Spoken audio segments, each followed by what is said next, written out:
Ek het besluit om vandag vir julle te wys om 'n piesangbrood te bak. Ons het 5 ryp piesangs gehad wat bereid was om vars te eet. So ons gaan 'n broodjie vir julle wys om te bak. Eerste wat jy nodig het is 'n half koppie olie, 1 koppie suiker, 3 eiers, 2 koppies koekmeel, 2 teelepels bakpoeier, die 5 piesangs is hier fyn gedruk, 1 teelepel vanilla en 'n half teelepel sout. Eerste neem jy die olie in.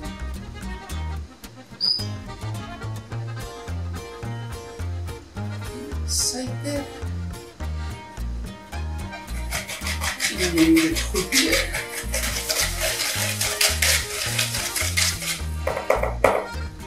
Dan die vanilla.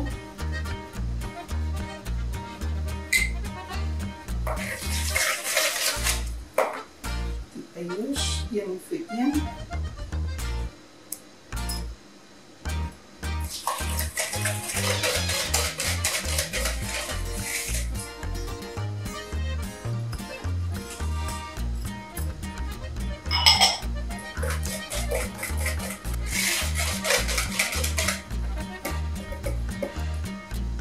Dan neem ek my sif reg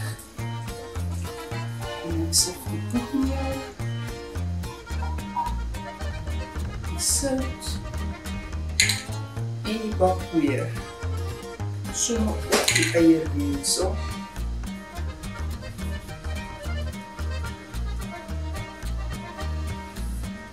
Neem weer goed deur.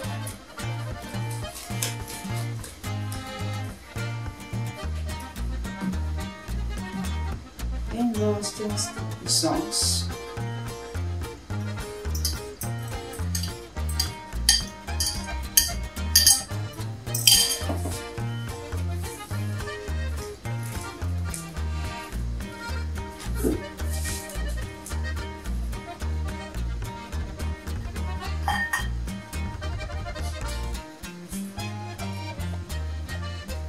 En die gesmeerde bakblaadjie, voorbereide blokvlaaitjie, bakpannetjie.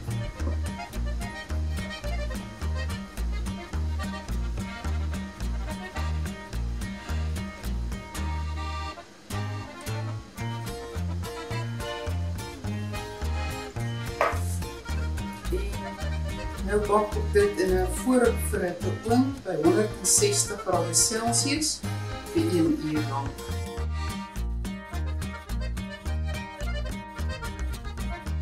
Nou sê, na 'n uur se bak, is dit soos hy lyk.